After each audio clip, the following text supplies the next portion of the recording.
आप सभी को मेरी नमस्ते और जय हिंद। मेरा नाम आभास सैनी है। वर्बल मैथ बाय आभास सैनी में आप सभी का स्वागत है। आई होप कि आप लोग मुझे ठीक से सुन पा रहे हैं और विजिबिलिटी भी ठीक है। जो मैं पढ़ाने जा रहा हूँ ये कुछ फिगर्स हैं। ये इनमें से एक फिगर हमेशा एग्जाम्स में आती है, ठीक है।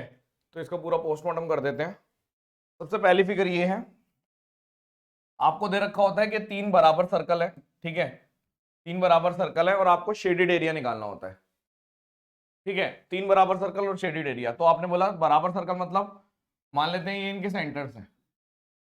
तो अगर मैं यहां से इसको ज्वाइन करूंगा, ये ज्वाइन करूंगा और ये ज्वाइन करूंगा, तो मैं R are are are are R, ठीक है। तो ये वाली मेरी एक अंदर क्या बन गया, एक तरीके से एक इक्विलेटरल ट्रायंगल बन गया, ठीक है। आपने बोला ठीक है, ये 2R का इक्विलेटरल ट्रायंगल बन गया, कोई बात नहीं। अगर आपको शेडेड एरिया निकालना है तो शेडेड एरिया कैसे निकलेगा? शेडेड एरिया निकलेगा एरिया ऑफ ट्रायंगल, ठीक है, इसका एरिया माइनस अगर मैं ये पहला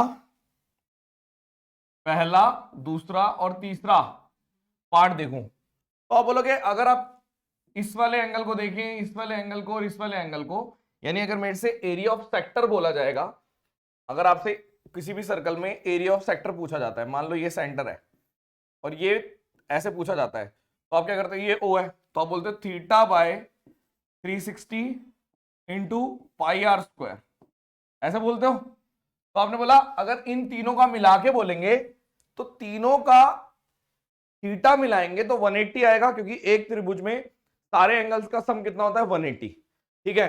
तो आप बोलोगे कि ये जो इन तीनों का एरिया है उसको हम आंसर देंगे कि 180 बाई 360 इंटू पाई और r square, pi r square, ठीक है, ये वाला। तो आपका आंसर आ गया ये 1/2, यानी कि इधर पाई आर स्क्वायर बाय 2। तो अगर आपसे कभी भी शेडेड एरिया पूछा जाएगा तो आप तुरंत आंसर बताओगे। आंसर मैं यहां लिख रहा हूं कि √3/4 2a स्क्वायर, यानी area of equilateral triangle minus pi r square by 2। Very important, ये शेडेड एरिया। पहली चीज एल्गोरिथम याद रखो, बस वहां पे खुद सॉल्व कर लेना कि इक्विलेटरल ट्रायंगल में से सर्कल का आधा एरिया, आधा क्यों कर रहे हो? क्योंकि आप बोल रहे हो कि अगर मान लो सपोज करो मैंने ऐसे करके बनाया, ठीक है, ये मेरा अल्फा है, ये मेरा बीटा है और ये मेरा गामा है, ठीक है, और ऐसे सेक्टर बने हुए हैं, एक सेक्टर, दो सेक्टर, तीन सेक्टर। तो इस वाले सेक्टर का एरिया आएगा alpha by 360 into pi r square, यानी अगर ये मान लो आर है तो सिमिलरली इसका आएगा, इस वाले का beta by 360 into pi r square, और सिमिलरली इसका आएगा gamma by 360 into pi r square. तो तीनों को जोड़ोगे तो ऊपर alpha plus beta plus gamma divided by 360 into pi r square. तो ये तो 180 होता है। त्रिभुज के तीनों कोणों का योग क्या होता है, 180। तो यहां पे आपने सीधा बोल दिया 2, यानी पाई आर स्क्वायर बाय 2। ये सबसे ज्यादा इंपॉर्टेंट है, ठीक है। तीन बराबर सर्कल दे रखे होते हैं, अंदर एक छोटा सर्कल दे रखा होता है, उसका रेडियस पूछते हैं। तो इससे पहले मैं आपको एक वार्म अप कराना चाहूंगा, वार्म अप, ठीक है। वार्म अप कहता है कि जब भी इक्विलेटरल ट्रायंगल दे रखा है आपको, यानी कि मान लो ये ए ए ए, तो अगर मैं ये ड्रॉ करूंगा तो ये मीडियन भी होगा, हाइट भी होगी, एंगल बाइसेक्टर भी होगा, परपेंडिकुलर बाइसेक्टर भी होगा, और इस लाइन पे ये जो पॉइंट है आप इसको सरकम सेंटर भी बोल सकते हो, सेंट्रोइड भी बोल सकते हो, इन सेंटर भी बोल सकते हो, ऑर्थो सेंटर भी बोल सकते हो। इक्विलेटरल में एक ही पॉइंट पर होते हैं, तो ये 2:1 में टूटता है। तो आपको सिंपल ये याद रखना है कि ये जो दो यूनिट है ना, इसको हम सरकम रेडियस बोलते हैं और इसको हम इन रेडियस बोलते हैं, ठीक है। ये सरकम रेडियस है और ये इन रेडियस को आप स्मॉल आर से दिखा सकते हो कि ये वाली सरकम रेडियस है, ठीक है, और ये वाली इन रेडियस है। तो अगर आपको बोला जाए तो ये 2√3 यूनिट की वैल्यू ए होती है, बस इतना ध्यान रखना है, ठीक है। ये वार्म अप था। तो अगर मान लीजिए ये क्वेश्चन आ गया तो आप क्या करोगे, आप बोलोगे सबसे पहले वही इक्विलेटरल ट्रायंगल बना देते हैं, ठीक है, यानी कि r are are are are r equilateral triangle बना दिया। अब मैं मान लेता हूं ये मेरा इसकी वाली की एक्स है, मेरे को निकालना है find x, radius of small circle ये एक्स है मान लो, तो आप बोलोगे अगर ये पूरी लाइन, अगर हम ध्यान से देखें इस पूरी लाइन में से एक्स माइनस कर देंगे तो ये आ जाएगा। यानी एल्गोरिथम लिख रहा हूं मैं, एल्गोरिथम लिख रहा हूं कि अगर ये पूरी लाइन है इन रेडियस ऑफ इक्विलेटरल ट्रायंगल, आपने बोला इन रेडियस नहीं, सरकम रेडियस। देखो सरकम रेडियस होता है ये वाला डिस्टेंस, अगर इसको ज्वाइन करूंगा तो ये सरकम रेडियस, सरकम रेडियस, सरकम रेडियस। तो आपने बोला कि एल्गोरिथम कहता है कि सरकम रेडियस, ऐसे लिख दो, सरकम रेडियस ऑफ इक्विलेटरल ट्रायंगल, ठीक है, माइनस इसमें से अगर आप स्मॉल आर माइनस करोगे तो एक्स की वैल्यू आ जाएगी। अब मैं निकालता हूं। सबसे पहले आपने बोला कि अगर ये 2r था, 2r था, 2r था, तो 2√3 2r, यानी इस 2 की वैल्यू, यानी इस 2 की वैल्यू, यानी इस 2 की वैल्यू कितनी आएगी 2√3 बाय ये। तो आपने बोल दिया आंसर आएगा कि 2r by √3 minus small r equals to x। तो आपका ये आंसर आ गया। ठीक है, अब इसको हम ऐसे भी लिख सकते हैं कि 2√3r बाय 3 माइनस r। तो कई बार आपने ऐसे भी देखा होगा, कई जगह लिखा होता है r 2√3 बाय 3 माइनस 1, इसको हम बोल देते हैं। इसी में अगर सर्कल अंदर की जगह सर्कल बाहर बना होता, यानी सर्कल बाहर बना हुआ है, अब आपको ये निकालना है कि ये मतलब ये समझ लो कि यहां से सेंटर है और ये x है। तो इस केस में आप एल्गोरिथम क्या बोलोगे, आप बोलोगे x की वैल्यू आएगी सरकम रेडियस, और अब जैसे मान लो ये छोटा सा था, ठीक है, तो मैं बोलूंगा कि मेरा आंसर आएगा आपकी बारी कि circumradius of equilateral triangle plus, यानी circumradius of equilateral triangle, जैसे अगर मैंने बोल दिया ऐसे देख लो, ऐसे ज्वाइन किया, थोड़ा बढ़िया बना देते हैं, थोड़ा और सुंदर सा बना देते हैं इसको, ठीक है, ठीक है, ये सरकम रेडियस है और प्लस ये, यानी आपने बोला r, यानी circumradius of equilateral triangle plus r। और सरकम रेडियस अभी क्या निकाली थी आपने, आपने बताया था कि जब ये 2r होता है, ठीक है, लेट्स से अगर ये 2r है तो √3 यूनिट की वैल्यू होती है, यानी 2 की वैल्यू हो गई 2r बाय √3। या फिर आप कह सकते हो कि मेरा जो आंसर आएगा, यानी कि जो बाहर वाला ये जो रेडियस चाहिए मुझे, बिग वाले का रेडियस चाहिए, तो इसकी वैल्यू आएगी r प्लस 2r बाय √3। तो हम इसको ऐसे भी लिख सकते हैं कि r बाहर ले लो और आप लिख सकते हो 1 प्लस 2√3 बाय 3। ये मेरा आंसर आ गया। अगर बाहर वाले का चाहिए तो बाहर वाले में प्लस हो जाता है और अंदर वाले में आपका माइनस हो जाता है, ये ध्यान रखना आप, ठीक है। एक क्वेश्चन आ जाता है इसमें से, अगर मान लो कल को 4 सर्कल हो गए, 4 सर्कल, ठीक है, और आपसे शेडेड एरिया पूछ लिया, आपसे बोल दिया शेडेड एरिया, तो आप बोलोगे कुछ नहीं है एरिया। अब जैसे ये r r r r r r r, तो एरिया ऑफ स्क्वायर, यानी कि आप ऐसे लिख दीजिए कि शेडेड एरिया अगर मुझे निकालना है, शेडेड एरिया कैसे निकलेगा, एरिया ऑफ स्क्वायर यानी 2r का होल स्क्वायर माइनस 1 2 3 4 सेक्टर है। 4 सेक्टर का मतलब अब आप ये बोल सकते हो कि इसमें ये इन सबका जोड़ 360 है, तो 360 by 360 into pi r square. तो आप बोल दो कि सीधा सीधा आंसर आ गया। जब मेरे को आंसर निकला है 4r square minus pi r square, यानी कि 3r नहीं, बस इतना, ये ठीक है, ये आंसर है शेडेड, ठीक है। कल को मान लो इसी में अंदर वाले का पूछ लिया, तो आपने बोला ठीक है कोई बात नहीं, इसी शेप में अगर इसका सर्कल, अंदर वाले सर्कल का रेडियस पूछा है, ठीक है, तो मैं मान लेता हूं इसका x है, तो आप बोलोगे देखो सिंपल सी बात है, अगर एक डायगोनल की बात करूं, अगर ये 2r है तो ये 2r √2 हो गया, यानी 2r √2 डायगोनल किस किस के जोड़ से बना है, आपने बोला r के और ये 2x के, यानी कि 2r प्लस 2x तो आप सीधा बोल दोगे कि यहाँ पे 2r बाहर ले लो, √2 - 1 बराबर 2x, यानी हमें निकालना क्या x, तो x की वैल्यू होगी r √2 - 1। तो ऐसे भी निकल सकता है।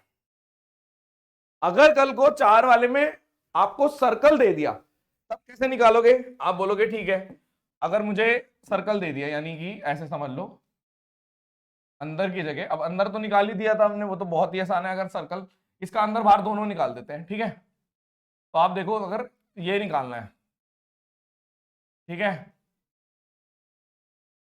तो सबसे पहले आप ऐसे स्क्वायर बना दो, ठीक है। आपने बोला ये स्क्वायर बना दिया, सेंटर है, मान लो ये ऐसे मान लो ये सेंटर है, सेंटर है, सेंटर है, और ये सेंटर है, ठीक है। आपने बोला ये एक्स है, तो वही वाली बात हो गई कि अगर 2r की वैल्यू लिख रहे हैं हम, ठीक है, आपने बोला जैसे ये वाला क्वेश्चन था, ठीक है, ये शेडेड था, इसमें सर्कल अभी बनाया था, अंदर बनाया था, ठीक है। अगर मान लो मैं बाहर बनाता हूं, अगर मैं बाहर बनाता हूं, इसकी बात कर रहा हूं, तो मैं कह सकता हूं कि ये जो पूरा आएगा आर आर, यानी कि मेरा आंसर आ गया। अगर पूरे का निकालना है, पूरे का, मान लो ये वाला y है, कि भाई बाहर बड़े वाले सर्कल का रेडियस निकालना है, तो y की वैल्यू, आप बोलोगे y की वैल्यू जो आएगी, y की वैल्यू लिख दो 2r + x, 2r + x, और आपको पता है कि यहाँ पे 2r और x की वैल्यू कितनी थी मेरी, कि r √2 - 1, r √2 - 1, तो ये आपका आंसर आ जाएगा। ध्यान रखना, इस चीज को सॉल्व करोगे तो ऐसे लिख सकते हो कि y = 2r + r √2 - r, तो r + r √2, यानी सीधा सीधा √2 + 1, या फिर ऐसे इतना ही रहने दो, ये आंसर आ गया, ठीक है। थोड़ा साफ लिख देते हैं कि r + r √2, r कॉमन ले लो, 1 + √2, ठीक है। तो मैं ये कह सकता हूं, इसमें भी मेरा एक आउटपुट निकल के आ गया कि जब मुझे बड़े वाला निकालना है तो सीधा सीधा r √2 + 1, बड़े वाला मतलब y, और अगर x निकालना है, छोटे वाला सर्कल निकालना है, बड़े वाला निकालना था, तो प्लस छोटे वाला √2 - 1। और अगर इस वाले में सेम देखो कि 3 वाले में यदि मेरे को बोला गया था कि ये छोटा है, मान लो इतना इतना पोर्शन, इतना पोर्शन छोटा है और ये वाला पूरा बड़ा है, ठीक है, बड़ा वाला सर्कल, तो अगर छोटा सर्कल का रेडियस निकालना है तो सीधा आप बोलोगे ये रहा, कि ऐसे लिख देते हैं इसको, ठीक है ना, 2√3/3 - 1 × r, और अगर बड़े वाला पूछा है पूरा, ये पूछा होता पूरा, तो आप लिख देते 2√3/3 r + 1 × r। तो ये ध्यान रखना, वेरी इंपॉर्टेंट, इनमें से क्वेश्चन आ जाता है। और कई बारी एक चीज और पूछ लेते हैं, वो लेंथ ऑफ बैंड, ठीक है, इसको इग्नोर करो, 1 को, इसको छोड़ दो, ठीक है, लीव इट। आप ऐसे समझ लो कि अगर मान लो ये, इसकी बात कर रहा हूं, यहां से ज्वाइन किया 90, यहां से ज्वाइन किया 90, यहां से ज्वाइन किया 90, सेंटर है मान लो, ठीक है, ये भी 90, ये भी 90, और ये ऐसे। तो आप मेरे को एक बात बताओ कि अगर रबर बैंड की बात हो रही है, या फिर सिंपल देखो, आप रबर बैंड की बात हो रही है, तो मैं सिंपल बोल सकता हूं कि ये वाला डिस्टेंस 2r, ये वाला डिस्टेंस भी 2r है, और ये वाला डिस्टेंस भी 2r है, यानी कि दो तरीके से तोड़ रहे हैं हम, ठीक है। मैंने बोला लेंथ ऑफ रबर बैंड दो पार्ट्स में है, एक कर्व्ड में और एक स्ट्रेट में। स्ट्रेट का आंसर आया 2r 2r 2r, यानी 6r, और कर्व्ड का जो आंसर आएगा ना, हमेशा आप ध्यान रखना है इसका, हमेशा ये एंगल ये एंगल ये एंगल मिला के 360, आप बोलोगे हमेशा 2πr आता है, हमेशा। यानी कि अगर कल को मैं कितने भी सर्कल बना दूं, कितने भी सर्कल पे रबर बैंड चिपका दूं, तो कर्व्ड हमेशा फिक्स रहेगा 2πr। और ये जो 6r है, आप इसको ऐसे भी कह सकते हो कि number of circle into D, diameter, number of circle into diameter. तो आप ऐसे एक रटा हुआ फॉर्मूला भी कह सकते हैं कि लेंथ ऑफ रबर बैंड अगर निकालना है तो 2πr फिक्स रहेगा, ये फिक्स है, ठीक है, क्योंकि ये जो पोर्शन है ना, ये वाला और ये वाला, ये हमेशा इन तीनों का जोड़ 2πr आता है। आप देख भी सकते हो कैसे आएगा। आपने बोला कि 90, एक सर्कल में 90, ठीक है, यहां पे 90, 90, 90, अगर इसकी मैं बात कर रहा हूं, ठीक है, और मुझे बचा हुआ चाहिए ना, बचा हुआ, और यहां पे भी देख लो आप, ये 90, 90 ऐसे करके 90, 90, ठीक है। तो अगर मान लो मैंने इसको इक्विलेटर मानना क्या है, ये 60 है, तो एक पॉइंट पे 90 भी चला गया, एक और 90 चला गया, और 60 चला गया, बचा कितना, 120। तो ये 120 आएगा, 120, 120 और 120 यानी 360। 360 का मतलब कितना है, एक सर्कल। तो हमेशा ये 2 पाई आर रहेगा, और n इंटू डी डी मतलब डायमीटर। तो मैंने ये आपको पोस्टमार्टम जो बताया उसके अंदर आप देख लीजिए, एक बार फिर से रिपीट कर देते हैं।